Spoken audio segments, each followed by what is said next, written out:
इस कार्यक्रम के पुण्यार्जक हैं सकल दिगंबर जैन समाज, तिनसुकिया, असम। कोई भी शाकाहारी त्रिंच रात के में भोजन की गवेषणा के लिए नहीं निकलता। मांसाहारी त्रिंच रात में भोजन की गवेषणा के लिए निकलते हैं, लेकिन शाकाहारी जितने भी त्रिंच होते हैं वो बैठ जाते हैं एक स्थान पर। अब रात हो गई और जो खाया है उसी को जुगाली करते रहते हैं। आपके घर में यदि कभी गाय पालियो, भैंस पालियो पहले, तो एक बार आपने भोजन दे दिया, जब दिया उन्होंने तब खाया। अब तुमने रात में दिया तो रात में खाया, लेकिन खाने के बाद अब पूरी रात वो शांति से वो चबाते रहेंगे, मुंह उसी का जुगाली करते रहेंगे। और एक हम हैं जिनका ना तो खाने का समय है ना जाने का समय। कभी भी खा लो, कभी भी चले जाओ, जब मर्जी आए तब खाओ और जब मर्जी आए तब जाओ। व्यवस्था ही नहीं है। श्रावक जो होगा वो नियम से 2 बार ही खाएगा, और जो 2 बार भोजन करता है, जो 1 बार भोजन करता है, वो तो सदैव स्वस्थ रहता है, वो बीमारी नहीं होता। अब बीमार यदि हो रहे हैं, ये भोजन में खराबी आ रही है आजकल। पेस्टिसाइड वाले फल आ रहे हैं, केमिकल वाले अनाज आ रहे हैं, इंजेक्शन लगा के दूध लोग निकाल रहे हैं गायों भैंसों का। तो इस भोजन सामग्री ही आज पौष्टिक नहीं है, इस कारण से बीमारियां हो रही हैं साधुओं को। नहीं तो साधु को बीमारी होने का कोई कारण नहीं है, क्योंकि वो एक बार भोजन करते हैं, उस भोजन को पचने के लिए 24 घंटे देते हैं पूरा, जबकि भोजन 12 घंटे में पच जाता है। कोई भी भोजन करेंगे, फल 6 घंटे के अंदर खत्म, पानी 2 घंटे के अंदर खत्म। जो आप पानी पीते हो 2 घंटे के अंदर रस बन के मल के मूत्र के निकल जाता है। जो आप फल खाते हो 6 घंटे में उसका मल बन जाता है, और जो आप अनाज खाते हो वो 12 घंटे में मल के रूप में परिवर्तन हो जाता है। उसका सार निकल के निस्सार सप्त धातु पर देता है। योगी 24 घंटे भोजन को देते हैं, उनके पास भोजन बचता ही नहीं है, सब एडजस्ट हो जाता है उनके शरीर में। इसलिए साधु कभी बीमार नहीं होते। ये हो रहे हैं, बीमारी हो रही है, ये अन्न के कारण हो रही है, फल फ्रूट्स के कारण हो रही है। वैक्स लगा कर फल आ रहे हैं आजकल, सारे एप्पल हों जो भी हैं। चमक, आदमी चमक देख के लेता है ना, चमक देख के, तो वो भी क्या करते हैं, उस पर चमक के लिए पुराना हो गया, 3 दिन 4 दिन का हो गया, चमक गई, मुरझा गया, तो उस पर वैक्स लगा दिया। आप देखो आज फलों को आप धो, पानी नहीं टिकता उन पे, पानी नहीं टिकता, ऐसे बह जाता है बिल्कुल। इस कारण से ये बीमारी आ रही है। नहीं तो साधु बीमार नहीं हो सकता, एक बार भोजन करता है। श्रावक 2 ताम नियमित भोजन करे तो उसको 12 घंटे मिलते हैं। 12 घंटे नहीं तो कम से कम 8 घंटे 6 घंटे तो से मिलते हैं। नियमित 11 बजे भोजन कर ले, और शाम को, अब यहाँ तो व्यवस्था थोड़ी दूसरी है, जल्दी रात हो जाती है, लेकिन उत्तर भारत, मध्य भारत, यहाँ पर रात थोड़ी देर से होती है। 6 बजे रात होती है, 7 बजे रात होती है, गर्मियों में 8 बजे तक रात होती है। तो अधिकतम ठंडियों में 6 बजे, 5:30, 6 बजे रात होती है। आराम से 11 बजे भोजन करते हैं, दूसरा भोजन 5 बजे आराम से कर सकते हैं। 6 घंटे का समय पर्याप्त मिल जाता है, क्योंकि दिन में मशीन फास्ट चलती है ना, दिन में मशीन फास्ट चलती है, काम करता है ना व्यक्ति, इधर उधर दौड़ता है, भागता है, कैलोरीज बर्न होती रहती है उसकी, तो फास्ट मशीन काम करती है, इसलिए 6 घंटे में काम हो जाता है। रात को फिर अगले दिन को 12 घंटे मिल जाते हैं, ज़्यादा ही मिल जाते हैं। अब रात शाम का जो भोजन किया उसमें स्पीड कम हो जाती है, क्योंकि वे रात में सो जाता है, तो मशीन काम करना स्लो कर देती है। इसलिए सुबह उठते उठते तक एकदम फ्रेश हो जाता है, पेट साफ हो जाता है, सारा भोजन पच जाता है। ये वैज्ञानिक और आगमिक दोनों पद्धतियां हैं। हमारा पूरा जैन दर्शन वैज्ञानिक पद्धति है। डॉक्टर क्या आपको इलाज बताएंगे, आप यदि जैन आगम से चलें तो कभी डॉक्टर के पास जाने नहीं पड़ेगा। सूर्य अस्त के पहले ही आपने भोजन कर लिया, अब रात्रि में आपको पचाने का पूरा समय उस भोजन को। अब 10 बजे खाना खाएगा, 9 बजे खाना खाएगा, ज़्यादा ज़्यादा 11-12 बजे तक सो जाएगा। 3 घंटे में क्या ही भोजन पचेगा। और सुबह फिर 8 बजे उठे, 9 बजे उठे, नहाए दो, लाओ नाश्ता, सो के ही उठे। सैलेस कितने सो के उठते हैं, सो के ही उठे 8 बजे और फिर कहते हैं दो नाश्ता 9 बजे। पचे कहाँ है, हुआ ही क्या है, ये बीमार हो रहा है। इसलिए योगी खाए 1 बार, भोगी खाए 2 बार और रोगी खाए बार बार। आप कौन हो, योगी, भोगी या रोगी? क्या वाकचंद जी, कितनी बार खाते हो? जिनको बकरी बनना है, बकरी, वे बार बार खाएं। बकरी की आदत है, तुम कितना ही खिला लो वो फिर भी खाती रहेगी। इतनी अच्छी माता, इतना अच्छे से तुम्हें भोजन करा देती हैं, फिर भी तुम्हें कहीं कुछ चाहिए होता है, कहीं कुछ चाहिए, शाम को, दोपहर को, रात को, सब। रात में यदि खाना छोड़ दिया है अन्न, तो तुम्हें रबड़ी चाहिए, दूध चाहिए, काजू कतली चाहिए, बादाम कचली चाहिए। अच्छा नाश्ता होना चाहिए रात में। क्या भाई, क्यों? हम रात में अन्न नहीं खाते हैं। रात में अन्न नहीं खाते हैं तो रात में तुम भैया मूंगफली लगाओ। कौन सी वाली, याद है ना, मसाले वाली। बर्फी रखो, दूध रखो, रबड़ी रखो, क्योंकि हम रात में नहीं खाते हैं। क्या ये, जब तुम रात में नहीं खाते थे, फिर तुम्हारे खाने के परिणाम क्यों हो रहे हैं?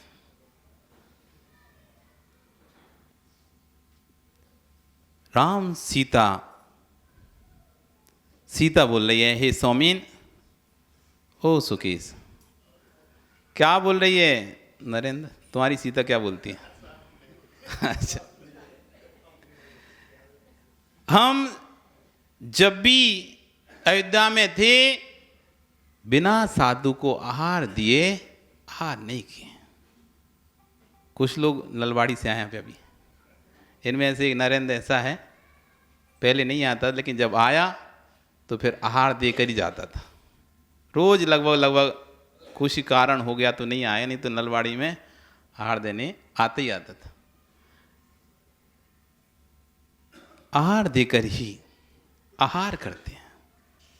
राम कहते हैं चिंता नहीं करो, आप नवदा भक्ति करो, यदि पुण्य होगा तो जंगल में भी साधु मिलेंगे।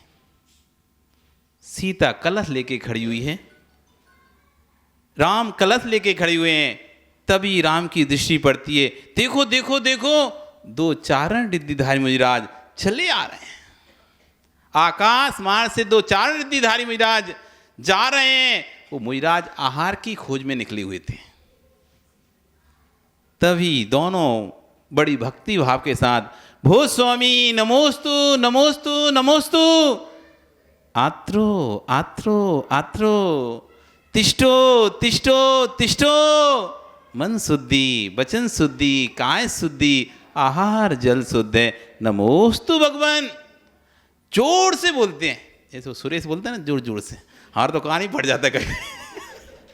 एक तो क्या, एक हॉल इतना गूंजता है और हमारे कमरे की गैलरी तो और ज़्यादा गूंजती है, और ऊपर से उसमें वो जो सुरेश की आवाज़, तो बिना ही माइक के साउंड को लगता है फुल वॉल्यूम में खोल के रखा कैसे।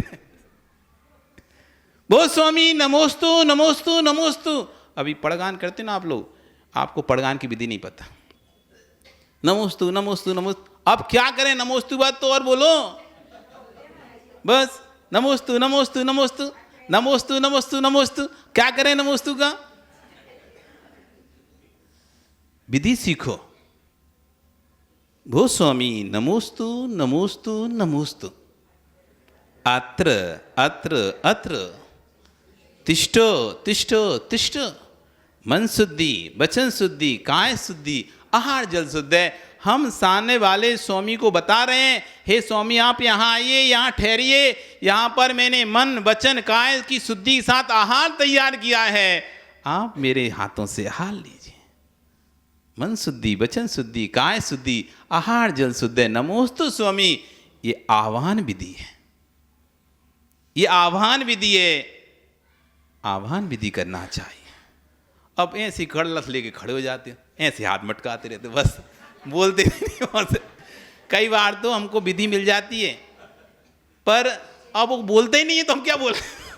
वो ऐसे ऐसे खड़ा है तो हम भी सोचते क्या बोले, हम क्या करें, तुम खड़े रहो हम भी खड़े, हम भी घूम रहे, बोलो तो कुछ। तो बस अब कभी देखे तुमने वो कठपुतली टाइप के ऐसे, मतलब ऐसे आप कभी ध्यान से देखना चाहिए, आनंद लेना चाहिए सब जगह का, सब स्थानों को आनंद से जीना चाहिए।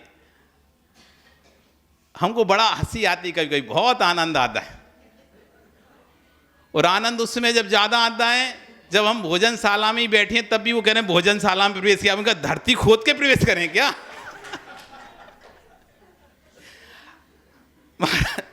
अब भोजनशाला में बैठे हुए हैं, उनसे कह रहे हैं शुद्धि बोलो, तो बोल रहे हैं मन शुद्धि, वचन शुद्धि, काय शुद्धि, भोजनशाला में प्रवेश कीजिए। अब क्या जमीन खोद के प्रवेश करना है कि उसमें? कहाँ करें बताओ, कहाँ प्रवेश करें? अब तो भोजन ग्रहण कीजिए बोलो। भोजनशाला में तो आ चुके हैं, अब कौन सी भोजनशाला में जाएं? आहारशाला में तो आ चुके हैं, अब कौन सी आहारशाला में जाएं? अब तो आहार ग्रहण करने की निवेदन करो। जब रास्ते में थी तब घर में प्रवेश करा रहे थे, तब बोलना चाहिए था मन शुद्धि, वचन शुद्धि, काय शुद्धि, आहार जल शुद्ध है, भोजनशाला में प्रवेश कीजिए। अब प्रवेश कर ही चुके हैं, उच्चासन पर बैठ ही चुके हैं, अब तुम कह रहे हो भोजनशाला में प्रवेश कीजिए। अब तो जमीन खोद के करना पड़ेगा प्रवेश, और कैसे करेंगे?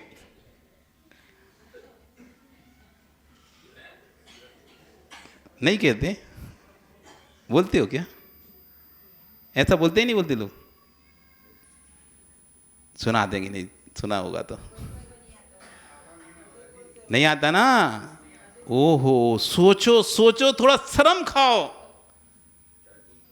50 साल हो गए, 60 साल हो गए, 70 साल हो गए, जो जैन दर्शन में एक साधु की आहार विधि थी, तुम उससे अभी तक अनभिज्ञ हो।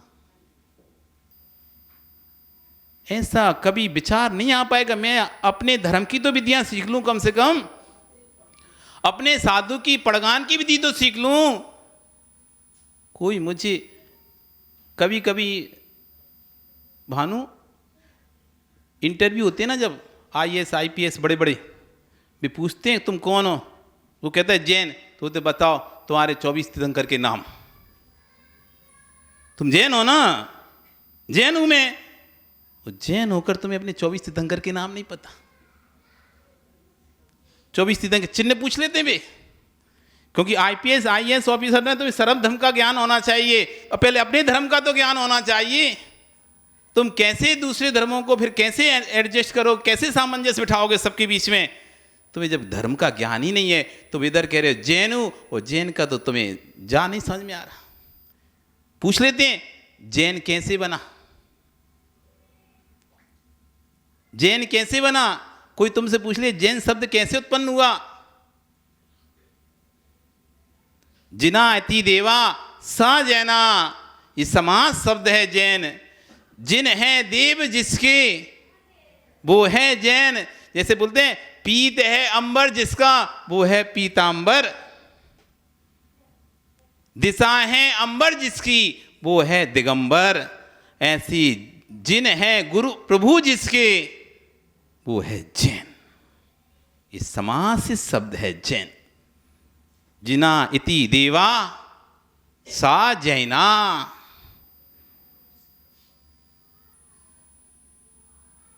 सीखो सीखो। दोनों पड़गा रहे हैं। मुनिराज आवाज सुनते हैं और पृथ्वी की ओर देखते हैं और नीचे उतरते हैं। जैसे ही मुनिराज खड़े होते हैं, दोनों तीनों परिक्रमा लगाकर हे स्वामी मन शुद्धि, वचन शुद्धि, काय शुद्धि, आहार जल शुद्ध, मेरी गृह की ओर चलिए। मम गृह की ओर चलिए, अपने घर की ओर कुटिया में लेकर जाते हैं। हे स्वामी, मन शुद्धि, वचन शुद्धि, काया शुद्धि, मेरी कुटिया में प्रवेश कीजिए। अब आपको ये नहीं पता चल घर आपका कहाँ है और कुटिया आपकी कहाँ है। जहां पड़गा रहे हैं वो आपका घर नहीं हुआ, वो रास्ता हो गया। अब वहां से आप लेके जाओगे अपने घर तक, तो मेरे घर की ओर चलिए। आप वहीं कहते महाराज जी प्रवेश कीजिए। वहां कहाँ घर है तुम्हारा, कहाँ प्रवेश करें वहां पे? मेरे घर की ओर प्रस्थान कीजिए। घर पे पहुंच गए, द्वारे पे खड़े हैं, मेरी घर में प्रवेश कीजिए, गृह प्रवेश कीजिए, आहारशाला में प्रवेश कीजिए। पहुंचने के बाद हे स्वामी, मन शुद्धि, वचन शुद्धि, काय शुद्धि, आहार जल उच्चासन पर विराजमान होइए। ऊंचे आसन पर विराजमान होइए। और राम सीता ऊंचे आसन पर विराजमान कर देते हैं। हे स्वामी, अत्र अत्र अत्र तिष्ठ तिष्ठ तिष्ठ, संभूषट आभायनम पुष्पांजलि क्षपामि। जल से लेके अक्षत चंदन तक पुष्प नैवेद्य दीप धूप फल अर्घ से उनकी पूजा करते हैं। पूजा के पश्चात हो स्वामी, मन शुद्धि, वचन शुद्धि, काय शुद्धि, आहार जल शुद्ध है, आहार ग्रहण कीजिए। नमोस्तु स्वामी। ये पंचदा भक्ति हो गई। अब जब तक ये पंचदा भक्ति श्रावक नहीं बोलेगा, साधु उससे आहार नहीं लेगा। आप भूल जाते हो, बार बार हमको बुलवाना पड़ता है, नमोस्तु तो बोलो। मन शुद्धि, वचन शुद्धि, काय शुद्धि, तो कोई कुछ बोलता है, उसके बाद तो फिर भगवान जाने कौन सी क्या बोलते हैं। आपको क्या बोलना है? मन शुद्धि, वचन शुद्धि, काय शुद्धि, आहार जल शुद्धि, आहार ग्रहण कीजिए। नमोस्तु भगवान। ऐसे जोर से बोलो उनके कान तक आ जाए, आपने बोलिए। बहुत तो ऐसे नमोस्तु नमोस्तु हमें ही सुनाए, पड़ोसी को नहीं सुनाए, हमें ही सुनाई। किसको सुनाई? भगवान जाने, उनको अपने आप को ही सुनाई आई बस। ऐसा नहीं। जो बिना शुद्धि बोले साधु के हाथ पर ग्रास रखता है, वो कुभोग भूमि का बंद करता है। साधु को कोई नहीं फर्क पड़ रहा। उन्होंने तुमसे शुद्धि बुलवाई, तुमने मायाचारी करी शुद्धि में बोलने में, ढंग से नहीं बोली, व्यवस्थित नहीं बोली, तो आपको कुभोग भूमि जाना पड़ेगा। कुभोग भूमि, और वहां जाकर आप बनोगे कैसे? सिर तो होगा जानवर का और शरीर होगा इंसान का। घोड़ा, हाथी, गधा, बैल, इनके सिर लगेंगे आपके, पैर मिलेगा एक, हाथ मिलेंगे दो, पैर मिलेगा एक और सिर मिलेगा जानवर का। वो है कुभोग भूमि का मानुष, कुमानुष। उसका नाम है कुमानुष। जो बिना शुद्धि बोले अथवा छिल गया, अशुद्धि हो गई है, कुछ नहीं जाता, ठीक, ओम शांति, कुछ नहीं जाता, अभी तो कुछ नहीं जाता, लेकिन बाद में तुम्हारा सब कुछ चला गया। जो तुम्हें उत्तम भोग भूमि का फल मिलने वाला था, जो आपको उत्तम मनुष्यपना मिलने वाला था, वो सारा आपका चला गया, नष्ट हो गया। समय भी गया, आहार भी गया, पैसा भी गया और पुण्य भी गया। आपका समय हो गया। कल फिर चर्चा करेंगे। बोली भगवान महावीर स्वामी की। इस कार्यक्रम की पुण्यार्जक थी सकल दिगंबर जैन समाज, तिनसुकिया, असम।